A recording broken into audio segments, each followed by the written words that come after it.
بسم اللہ الرحمن الرحیم۔ بسم اللہ الرحمن الرحیم۔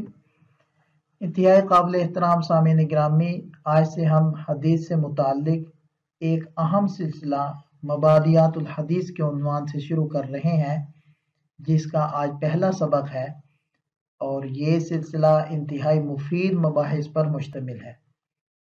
آج ہم حدیث سے متعلق چند مباحث اور حدیث کے مقام کے بارے میں پڑھیں گے۔ اس سلائیڈ کے اندر ہم دیکھیں گے کہ ہمارا یہ پورا سلسلہ کن کن مباحث پر مشتمل ہے۔ تو سب سے پہلی بحث ہوگی مقام حدیث کے عنوان پر، جس کے اندر ہم حدیث کی اہمیت کو اور حدیث کی فضیلت کو بیان کریں گے۔ دوسرا سلسلہ ہوگا تدوین حدیث کی بابت۔ تیسری بحث ہوگی اقسام الحدیث کی بابت۔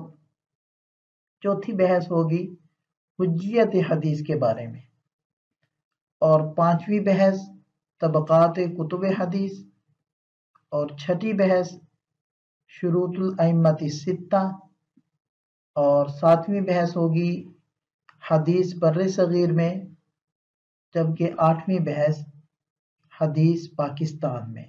حدیث کے فضائل پڑھنے سے پہلے ہم حدیث کو حاصل کرنے کی فضیلت کے بارے میں جانتے ہیں۔ مسند دارمی کی روایت ہے، عن عبداللہ بن مسعود رضی اللہ عنہ انہ کان یقول اغد عالما او متعلما۔ حضرت عبداللہ بن مسعود رضی اللہ عنہ ارشاد فرمایا کرتے تھے، یا عالم بنو یا متعلم بنو، ولا تغد فیما بین ذلک، ان دونوں کے درمیانی نہ بنو، فإنما بین ذلک جاہل، اس لیے کہ ان دونوں کے درمیان کے لوگ جاہل ہیں۔ وَإِنَّ الْمَلَائِكَةَ تَبْسُطُ أَجْنِحَتَهَا لِلرَّجُلِ غَدًا يَبْتَغِي الْعِلْمَ مِنَ الرِّضَاءِ بِمَا يَصْنَعُ، بے شک فرشتے ایسے آدمی کے فعل سے خوش ہو کر اس کے لیے اپنے پر بچھاتے ہیں جو علم حاصل کرنے کے لیے نکلتا ہے۔ دیکھیں کہ اس روایت سے ہمیں پتہ چلتا ہے کہ علم حدیث حاصل کرنے کی کتنی بڑی فضیلت ہے۔ تو آگے چل کر ہم علم حدیث کی اہمیت، فضیلت اور مقام کو قرآن سے بھی سمجھتے ہیں، اور اس کے بارے میں مختلف روایات کو بھی پڑھتے ہیں۔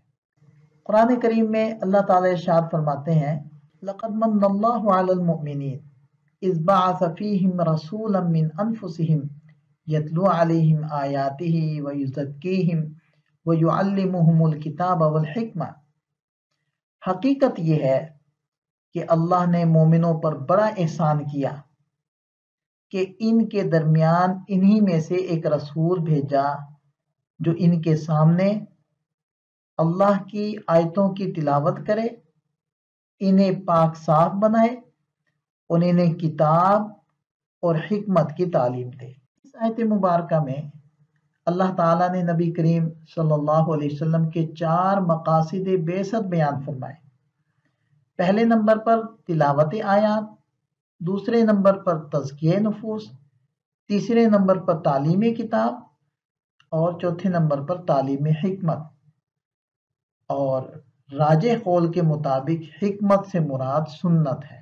تو دیکھیں اس آیت مبارکہ میں اللہ تعالیٰ نے نبی پاک صلی اللہ علیہ وسلم کی سنت یعنی آپ علیہ السلام کے ارشادات، اس کو آپ علیہ السلام کے مقاصد بعثت میں سے ایک مقصد بنا کر ذکر فرمایا ہے۔ اگلی آیت مبارکہ دیکھتے ہیں، ارشاد فرمایا کہ وَأَنزَلْنَا إِلَيْكَ الذِّكْرَ لِتُبَيِّنَ لِلنَّاسِ مَا نُزِّلَ إِلَيْهِمْ، کہ اے پیغمبر صلی اللہ علیہ وسلم، ہم نے آپ پر یہ قرآن اس لیے اتارا تاکہ آپ لوگوں کے سامنے ان باتوں کی واضح تشریح کر دیں۔ تو یہ تشریح کس طریقے سے ہوگی؟ ظاہری بات ہے نبی پاک صلی اللہ علیہ وسلم کے ارشادات کے ذریعے سے یہ تشریح ہوگی۔ تو اس سے بھی حدیث کی فضیلت اور اہمیت کا ہمیں پتہ چلتا ہے۔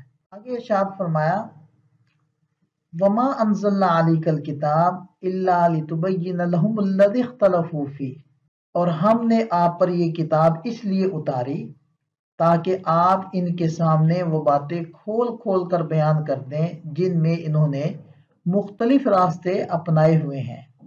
تو دیکھیں کہ نبی پاک صلی اللہ علیہ وسلم کی تشریف آوری قرآن کریم کی توضیح اور بیان کے لیے تھی، تو اس لیے آپ علیہ السلام کے ارشادات وہ قرآن کی تفسیر اور تشریح ہے۔ اس سے بھی احادیث مبارکہ کی اہمیت اور مقام کا پتہ چلتا ہے۔ آگے ارشاد فرمایا وما ينطق عن الهوى ان هو الا وحی یوحی، اور آپ اپنی خواہش سے نہیں بولتے، یہ تو خالص وحی ہے جو آپ کی طرف بھیجی جاتی ہے۔ تو دیکھیں آپ صلی اللہ علیہ وسلم کے جو ارشادات ہیں وہ وحی ہے، وہ اللہ تعالیٰ کی طرف سے بھیجے ہوئے فرامین ہے، بھیجا ہوا مفہوم ہے۔ تو اس آیت مبارکہ سے بھی آپ صلی اللہ علیہ وسلم کی احادیث اور ارشادات کی اہمیت اور مقام کا ہمیں پتہ چلتا ہے۔ احادیث کی عظمت اور فضیلت کے بارے میں کچھ نبی پاک صلی اللہ علیہ وسلم کے فرامین کو بھی ہم دیکھ لیتے ہیں۔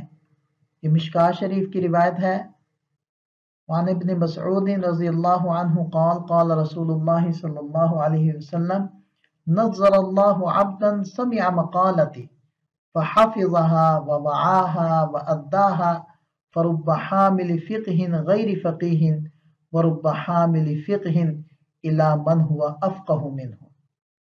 اللہ تعالیٰ تر و تازہ رکھے اس بندے کو جو میری حدیث سنے، پھر اسے یاد کر لے اور اچھی طرح محفوظ کر کے دوسروں تک پہنچا دے، کیونکہ بہت سے شریعت کا علم رکھنے والے علم تو رکھتے ہیں لیکن فقیہ نہیں ہوتے، اور بہت سے احکام شریعہ کا علم رکھنے والے اس علم کو ان تک پہنچا دیتے ہیں جو اس سے زیادہ ذی علم اور عقل مند ہوتے ہیں۔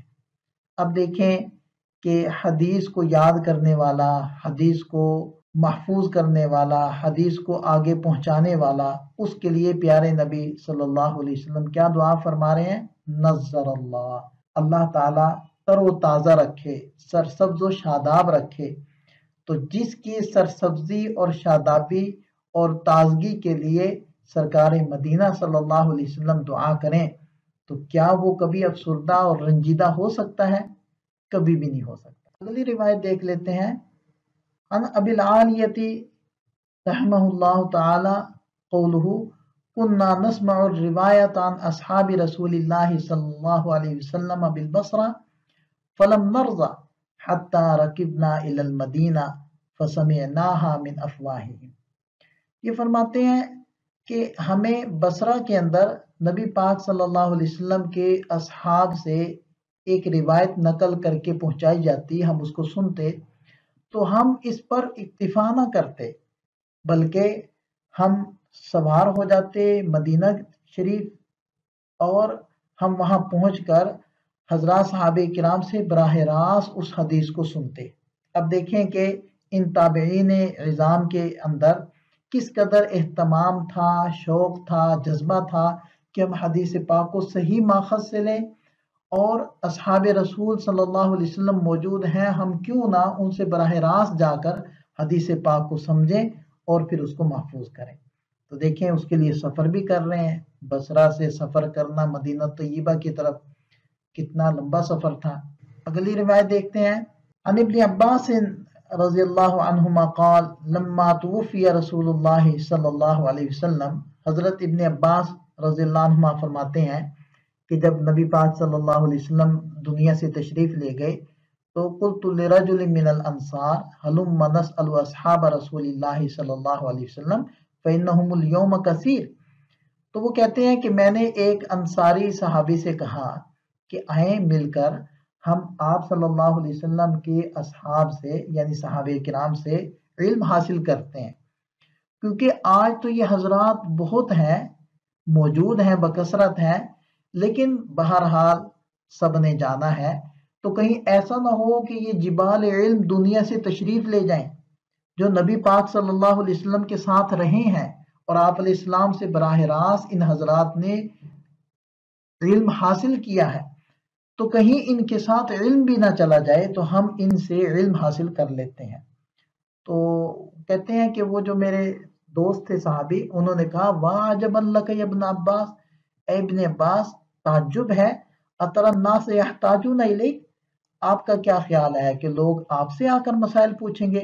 वफिन नास मिन अस्हाबिन नबी सल्लल्लाहु अलैहि वसल्लम मन तरा, हालांकि लोगों के दरमियान अल्लाह के नबी के असहाब मौजूद हैं, हज़रत अबू बकर मौजूद हैं, हज़रत उमर मौजूद हैं, हज़रत उस्मान मौजूद हैं, हज़रत अली मौजूद हैं रज़ी अल्लाहु अन्हुम, और जिबाल इल्म मौजूद हैं, उनके होते हुए आपको कौन पूछेगा। तो कहते हैं उन्होंने तो ये इल्म हासिल करना छोड़ दिया, लेकिन वअक़बल तो अलल मसअला, मैं पूछने लग गया, एक एक सहाबी के पास जाने लग गया। फ़इन कान लयबलुगुनिल हदीस अनिर रजुल, अगर मुझे पता चलता कि ये हदीस फलाने सहाबी ने सुनी हुई है, फ़आती ही, तो मैं उनके पास जाता। वहुव क़ाइल, और बसा औक़ात ऐसा होता कि दोपहर के वक्त में वो आराम कर रहे होते। फ़अतवस्सदु रिदाई अला बाबिही, तो कहते हैं कि मैं उनके दरवाजे के ऊपर जाकर बैठ जाता और अपनी चादर को तकिया बनाकर वहां लेट जाता, दरवाजा ना खटखटाता, क्योंकि मैं तालिब इल्म हूँ और अदब के खिलाफ है कि उस्ताद का दरवाजा खटखटाकर उनको निकलने पर मजबूर किया जाए, तो मैं उनके बाहर तशरीफ लाने का इंतजार करता। फतस्फिर रिह अलैय तुराब, हवाएं चलती और गर्दो गुबार मेरे चेहरे के ऊपर डालती। फयखरुज फयरानी, फिर वो निकलते अपनी ज़रूरत के लिए और वो मुझे देखते कि मैं दरवाजे पर बैठा हूँ। फयकूल यब्न अम्मी रसूलिल्लाह, ए अल्लाह के रसूल के चचा जाद भाई। अब देखें ना, नबी पाक सल्लल्लाहु अलैहि वसल्लम की रिश्तेदारी का किस कदर उन हजरात को एहसास था और किस कदर वो इज्जत देते थे। कहने लगते, अला अरसलत इलैया फ़आती, आपने मेरी तरफ पैगाम क्यों न भिजवा दिया, मैं खुद आपके पास आ जाता और आपकी जो भी हाजत थी वो मैं पूरी कर देता। तो मैं कहता, अना अहक्कु अन आतियक, मुझे ज्यादा हक था कि मैं आपके पास आऊं, क्योंकि मैं तालिब था, मैं तालिब इल्म था, और तालिब इल्म का हक है कि वो चलकर उस्ताद के दरवाजे पर जाए और मैं आपसे सवाल करूं। तो कहते हैं कि फबकिय रजुल, वो जो अंसारी सहाबी थे जिनका ये पीछे तज़किरा गुजरा, वो तो इल्म हासिल करने ना गए, लेकिन मैंने इल्म हासिल करना ना छोड़ा।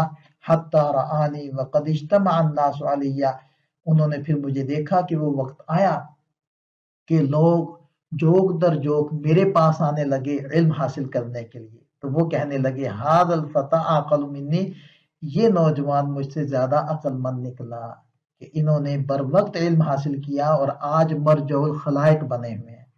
तो देखें ये इल्म हदीस इंसान को कितनी इज्जत देता है कि ये फजीलत और इज्जत के मर्तबों तक पहुंचा देता है और मरजउल खलाइक बना देता है।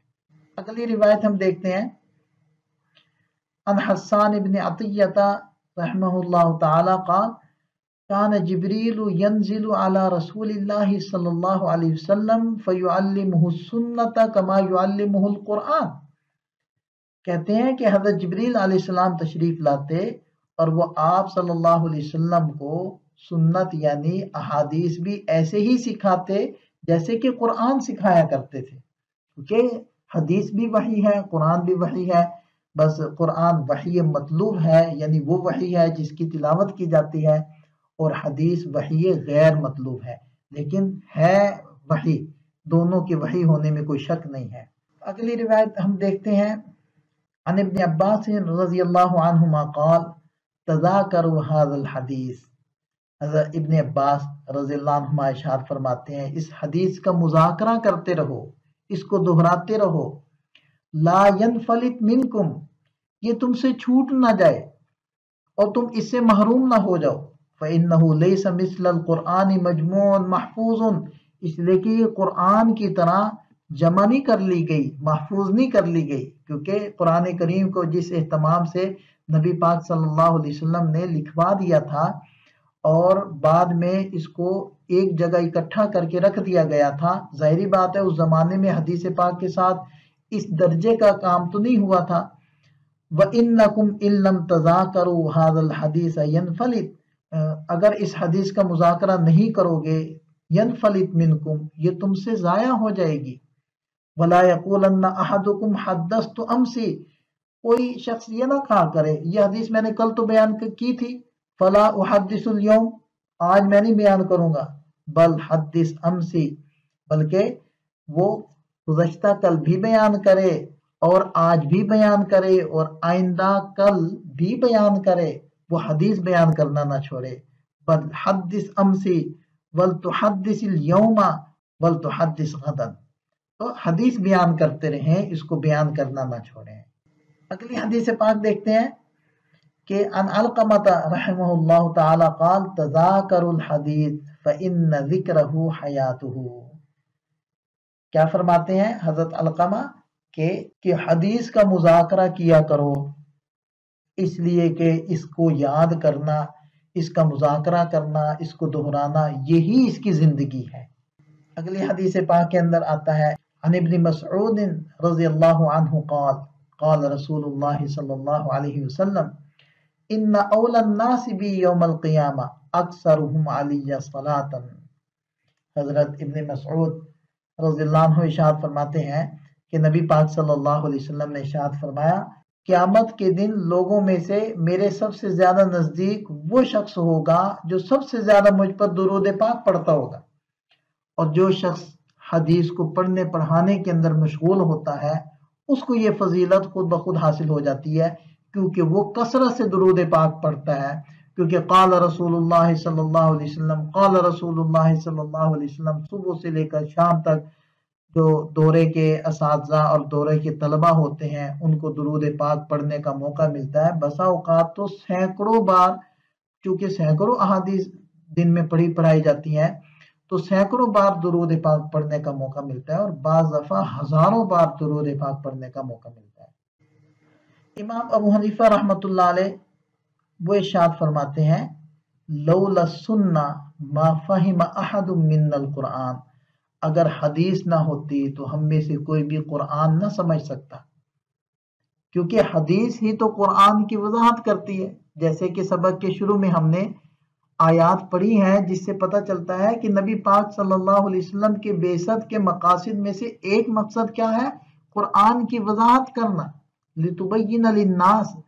तो हदीस पाक अगर महफूज ना होती तो फिर कुरान की तशरीह और वजाहत भी हमारे सामने ना होती और हम कुरान ना समझ सकते।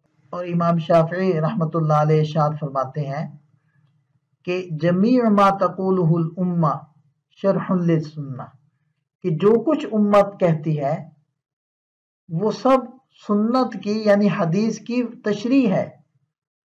व जमीअ शरह सुन्ना शरहुन लिल कुरान, और जो कुछ सुन्नत की यानी हदीस की तशरीह है वो सब असल में कुरान की तशरीह है। तो कुरान की तशरीह करती है हदीस, और हदीस की तशरीह आगे उम्मत करती है। और हदीस पाक दीन की तशरीह है। दीन गोया के कुरान मुजमल है और हदीस पाक उसकी शरह है। इसी तरह हदीस पाक को पढ़ना मोहब्बत रसूल सल्लल्लाहु अलैहि वसल्लम का जरिया है। और हदीस पढ़ने वाले के अंदर सहाबियत की एक झलक मौजूद है, क्योंकि जो एक लंबा वक्त हदीस पाक के अंदर मशगूल रहता है तो उसके ख्वाबों ख्यालों के अंदर नबी पाक सल्लल्लाहु अलैहि वसल्लम का ख्याल बाकी रहता है। यही सहाबियत की शान है। अलबत्ता हदीस को हासिल करने के कुछ आदाब भी हैं जिन आदाब का हमें ख्याल रखना चाहिए। उन आदाब में से पहला अदब तो है नीयत। दो तरह की नीयतें कर लें, तफक्कुह फिद्दीन, दीन की समझ बूझ हासिल करना, ये मेरी नीयत हो, और इब्तिगा वजहिल्लाह, अल्लाह की रज़ा का हुसूल, ये मेरी नीयत हो। और एहतराम हमारे अंदर होना चाहिए, इल्म का भी और उस्ताद का भी, क्योंकि उस्ताद और किताब इल्म के हासिल होने का जरिया है। और गुनाहों से हिफाजत, इसलिए कि गुनाहों की वजह से इल्म का नूर बुझ जाता है। अल्लाह ताला हमें पूरे इखलास के साथ और पूरे आदाब के साथ हदीस को हासिल करने की तौफीक अता फरमाए।